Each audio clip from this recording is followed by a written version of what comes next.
This adventure is not so much about a destination as it is a time of year. So get ready for a colorful fall time trip. That's all coming up right now on Wild Nevada.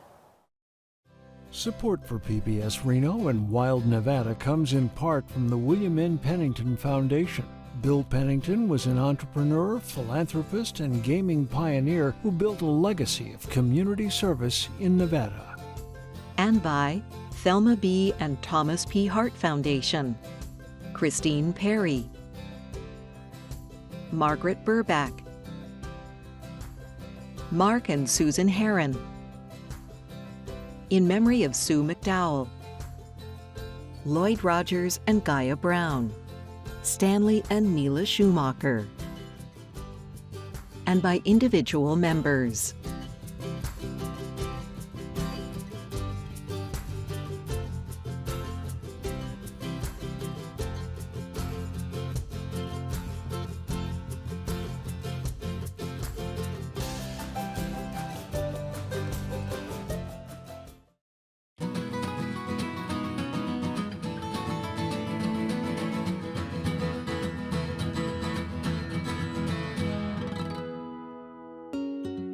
Hi, I'm Chris Orr, and I have people often ask me what my favorite time of year is. When you live in Nevada, it's hard to answer because spring, summer, winter, fall, they're all beautiful. And that inspired me to actually create a show around my favorite time of year, the fall. Now, I could have chosen any number of locations to travel to, but this time I decided to stay a little closer to my home base in the Reno-Tahoe area and enjoy some of the beauty right here. Let's get going. One of the popular places to enjoy fall colors in the Tahoe Basin is in the Spooner area, which is located on the east side of the lake and can be accessed in a variety of places. For today's hike, we are on the south side of Highway 50 at the Spooner Summit Trailhead. When trees begin to change colors in the fall, it transforms our landscapes and forests. To learn more about what's going on inside the trees, we get the chance to talk with Kelsey Hine from the Nevada Division of Forestry. Well, Kelsey, thank you for meeting me out here. It's a little bit of a fall rain shower day, isn't it? We'll be seeing some changes very soon. Well, should we maybe head down and see if we can find some color before we get too much wetter? Let's head down the trail.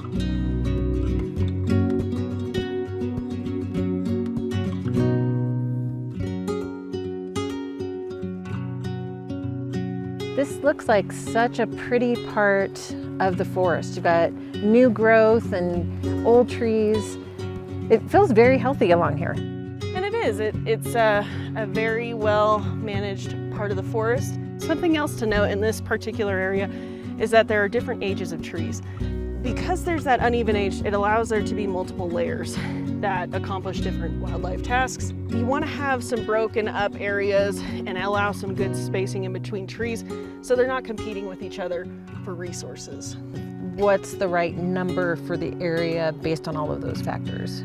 Typically healthy stocking. You know, the historical record says that you can ride a horse at full gallop through the forest understory without hitting your head on anything.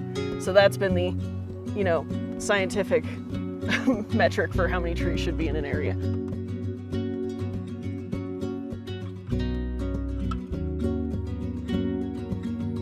You know, it's amazing when you think about forest, so often you think just pine, but there's so much more involved. Yeah, and so that brings into our concepts of biodiversity. And so biodiversity just means that there's a lot of different species all interacting in one area. This has gotten really pretty in here. Something very beautiful about seeing our aspens and our conifers together.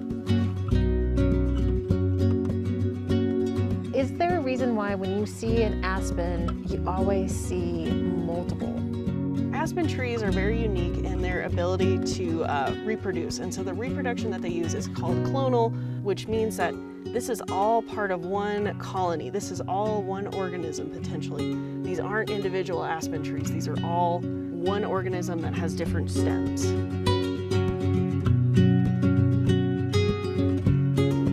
In the fall, we're seeing that ending period. They're cooling off. Things are starting to dissolve. They're going into a state of dormancy. They start to shed their leaves. And with that, that's signaled by the breakdown of chlorophyll. And chlorophyll is the substance in plants. It appears green to us. A lot of people put it in their smoothies for health benefits. It's what causes photosynthesis. During the fall, that starts to break down. This one still is intact and we have quite a bit of chlorophyll in there. This is breaking down into this one, so we're starting to see that fading. And then it goes into this yellowing color. And really what we're seeing is there's no more chlorophyll in this. So the reason it's yellow and orange is because we're seeing the other portions of the plant coming through. It makes for a beautiful landscape. Yes, it does.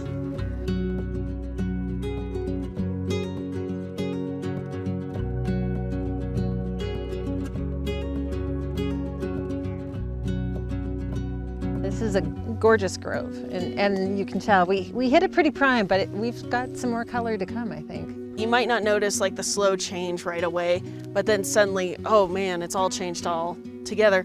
But that change is happening very slowly and just moving through. It just takes that keen eye to look for it.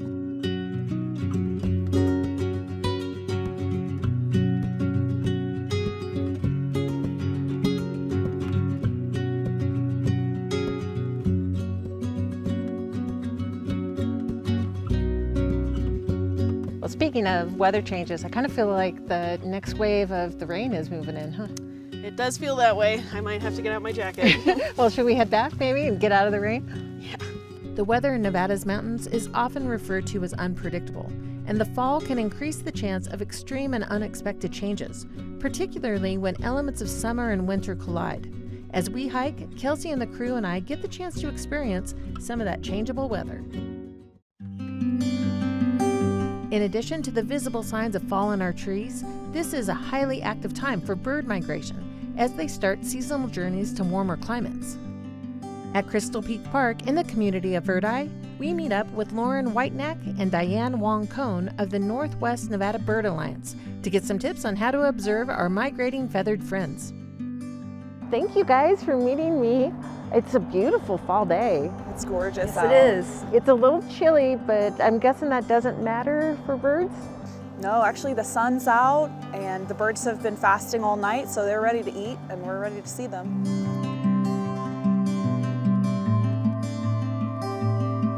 Oh, the flicker is right here. Oh. Do you see it? Oh yeah. Right Oh, there there. he is.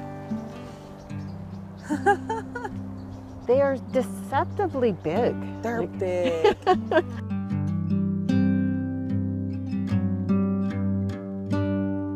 There's a little wren chattering in here.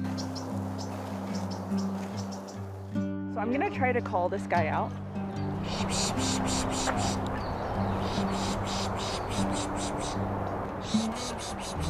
I see him. Wiggling, wiggling. Look at him. The noise I'm making sort of imitates the alarm call of a lot of birds. Chickadees, titmice, wrens, they all have sort of converged on a similar call. And so it's called pishing. And birders use it to kind of draw birds out of the... And that's why he came out, kind of looked at us, and then went back in because he realized... Like, oh, it's just humans again. It's actually interesting when you get really into birding, most of it is by sound. Oh, that's a wren, it's gonna be low in the brush. Or, oh, that's a finch, it's gonna be up high in the tree. It's fall, so we're going to be getting a lot of our waterfowl moving in. So you're going to see a lot of ducks moving into our lakes. Yeah, we call it weird duck season because it's not just mallards anymore. Oh, actually, hey, there's, I think, a sharp-shinned hawk. Yeah, Do you as I see? say, it sounded a little was bit a- like a accipiter to me. I think it was a bird being chased by this guy. Look at him. And you can see he's about the same size as that Stellar's jay that just landed in the same tree. Yeah, and they're pretty brave in terms of the size of prey that they'll take. They will take a bird that's, see, he just went after the Stellar's jay. Oh, yeah. So they will take a bird that's their size or larger. What's the best way for a person to learn more about birding and how to really approach it and what to look for? When you go out with people that know more than you, maybe they know more of the sounds, or maybe they know more of the birds in the area than you do because you have just moved from a different place. I think that's the best way to learn.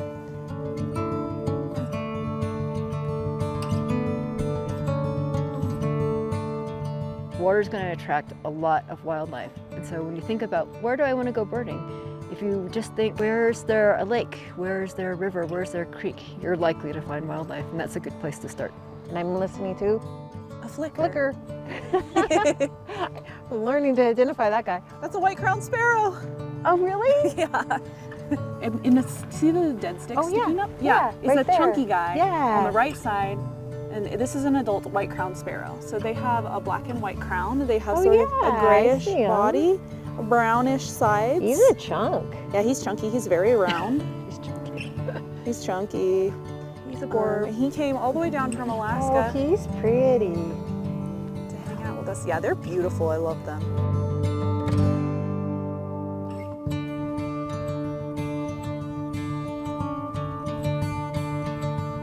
You can see the riffles and the rocks and the running water. This is great habitat for a dipper. Yeah, so American dipper is a type of songbird that has adapted a lifestyle of, I guess, a duck. So they dive under the water and catch insects and then come back up. They're only found in very, very clean fresh water in rivers that have sort of this rocky habitat. I think this is just the bin before. Oh, there it is. Right There's the there. dipper. Oh my God, that was so cute to watch. You're going to see it dip. There it goes. It's going to dip and it's going to come back up. That is so cool. They can run underwater. You think about when you stand in water, how much of that force of that water comes Yeah. against you, and this little bird can run against it. Especially the Truckee. I mean, It's an amazing bird. It's eating something. Oh my God, it's got a fish. I've never seen them catch a fish before. Yeah, I don't think I've ever seen them catch a fish. Usually they're just catching insects. He's smacking the fish on the rock. Oh, we got it again? Oh, no one wants to watch me eat. I know. Nobody gets that excited when I eat something whole. When I swallow something whole.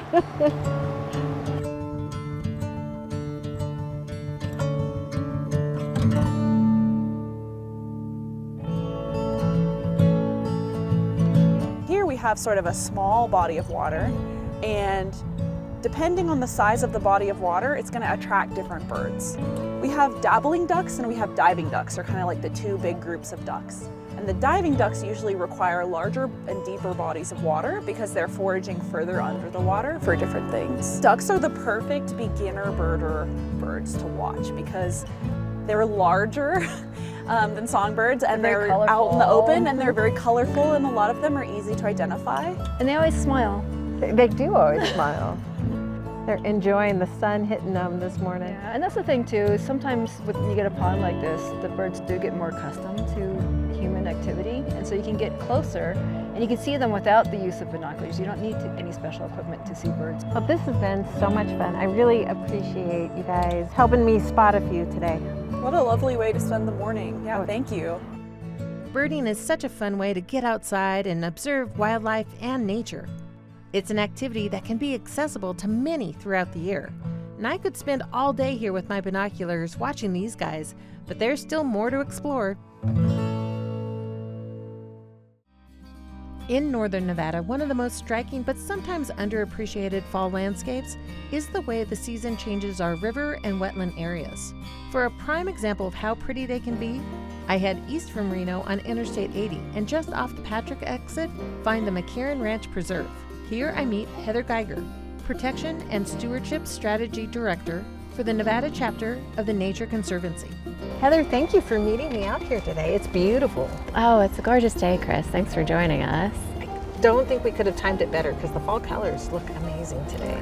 I think we're very close to peak at McCarran Ranch Preserve, so it's a wonderful day to be out and experiencing the fall colors. The Nature Conservancy has been working on the Truckee River for over 30 years now. There's actually a ton of work that went into creating this river habitat because it had been straightened and turned into like much more of a channel. And it took a huge amount of earthwork to get dump trucks and dozers out here to move all of this earth around to recreate the meanders and to restore the floodplain so that the river's now connected. We can grow these beautiful trees. You see a lot of this upland sage coming back instead of just weeds. I'm excited to get to see a little more. Should we go take a look? Absolutely, I'll show you the trails this way. Great.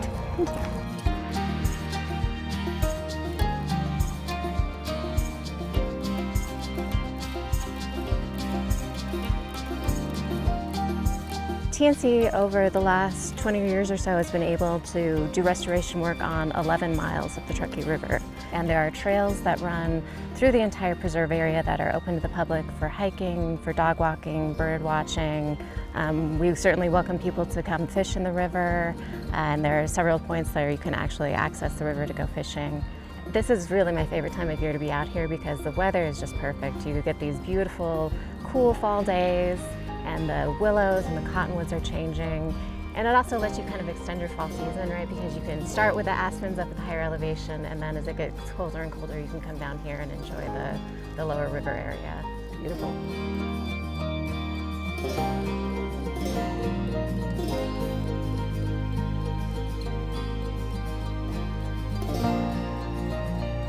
So there is a real trail system, or can you just meander through the preserve? This is actually part of a larger Tahoe Pyramid Trail system that goes all the way from Lake Tahoe to Pyramid Lake, so it covers the entire length of the Truckee River. It's really beautiful down here on the river. It's so different from other places where you can visit the river. It just has a unique feel to it. Oh yeah, it's really kind of a hidden little gem where you can come and have a very quiet, contemplative walk, get away from it all, and really you're mere feet from Interstate 80. So it's a wonderful experience in that way. And it's such a great resource that we have for the community.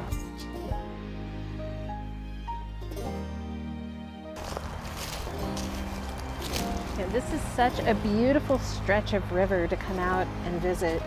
Oh yeah, this is a great spot for things like fly fishing. People can also raft or kayak through this area. And it's absolutely gorgeous to visit. I imagine any day, but today and this time of year, it's just beautiful. Oh yeah, this really is a great fall hike. Well, thank you for showing it to me today. Oh, thank you for coming out. And by all means, please enjoy these beautiful meanders. The golden light and vibrant color of fall along the Truckee River is amazing. With the stunning visuals that this time of year brings, it's only natural to want to preserve them in a photo, which is why the next stop of this trip is to get some tips about how to do just that. At the Thomas Creek Trailhead, located just off of the Mountain Rose Highway in South Reno, I meet outdoor enthusiast and photographer Jason Bean. It's a little green down here, but up higher it should be pretty vibrant and pretty yellow. I love coming up here. I love taking photos of the fall colors, and my dog does too. You know, I think we're going to see some really nice stuff today. Well, let's get going.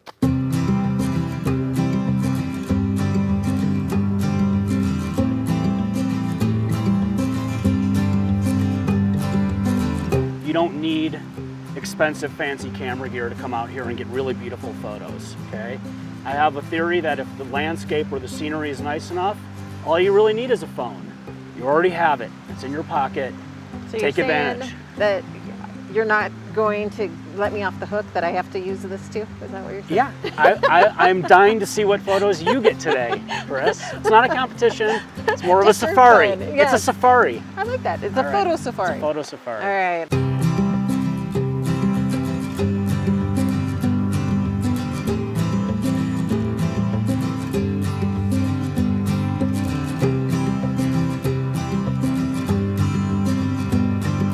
It's all kind of personal preference, I think, or like, you know, what you think is interesting, or Kind of what might ruin a photo to one person might make it for another. It's obviously subjective activity. And that's where the art comes in, right? If you want to call it art, go ahead. One piece of advice I would give to, like, you know, an amateur photographer is think about the entire frame. Fill the frame, find a way to fill the frame, and think about every little part of the frame, and that's will aid in your overall composition. Often also, especially with a phone, if your pictures aren't good enough, you're probably not close enough. That's an old photographer saying. Think about light and think about filling the frame and the overall composition, and your photos will probably get a lot better real quick. We have tremendous fall colors literally just looming right on the edges of Reno.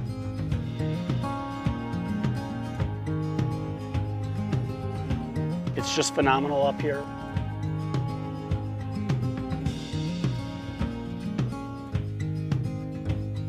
Do you feel like there is an orientation that's better? If you're just trying to shoot good photos, I would let your decision between horizontal and vertical be dictated by what you're photographing. let the scenery kind of dictate what you're going to do. I don't think there's a right way or a wrong way.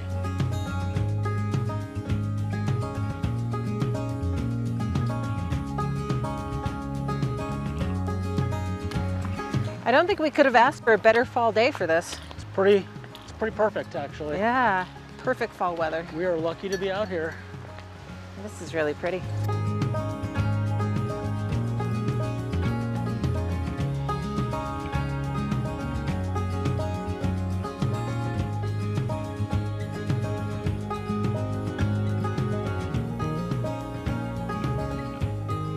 It's not one day. You can come up and it'll change over the course of a couple of weeks. I mean, in a few weeks to a month, the trees up higher up will probably have lost all their leaves, but the trees at the trailhead will probably be glorious.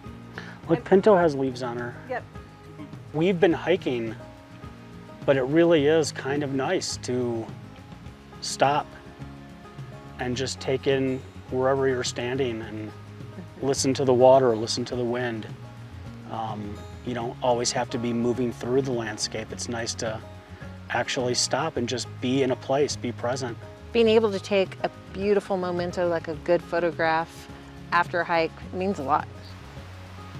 So it's really special to be out here for sure.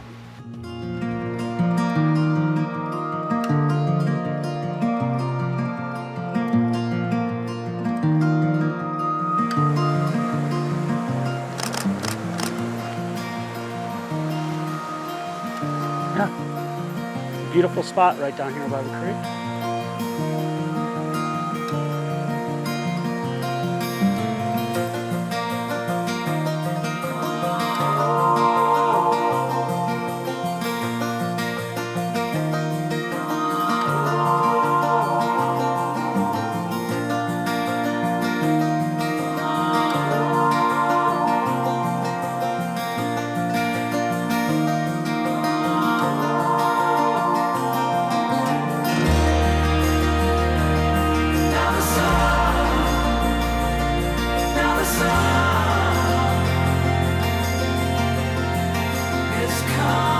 Looks like the perfect place Oh my goodness. to stop and maybe take a look and see what kind of photos we got. Yeah, I think so. Maybe I got one on my phone that I really liked. There's the ones right over here with the arbor glyphs. That's nice. And here's the one that you inspired me to like get a cool reflection of nice the water. one. Yeah, get some yellow in the water. What do you think about this one? Okay, you're gonna have to send me that one with my dog. Pinto must be documented. Yeah, she makes a great model. Then I get reflection and her. Well, I think we did pretty good today. I think so. You know, it's a bonus that we get to take photos, get to make some memories and like take them home with us. But the main thing is just getting out for the day and being out here. Well, thanks for the hike. Yeah, appreciate it. Thanks for inviting me.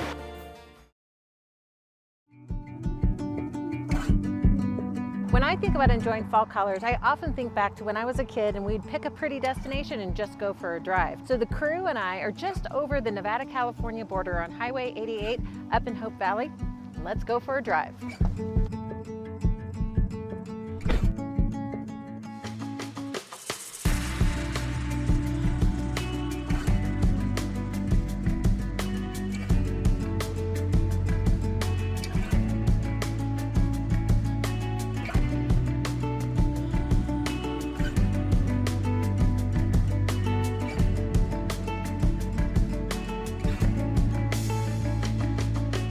I love living in a place that's gifted with 4 distinct seasons. Fall here transforms this landscape into a vibrant display that beckons and encourages exploration. And whether it's on foot or by wheel, the key is to answer the call and get out and enjoy the colors while they last.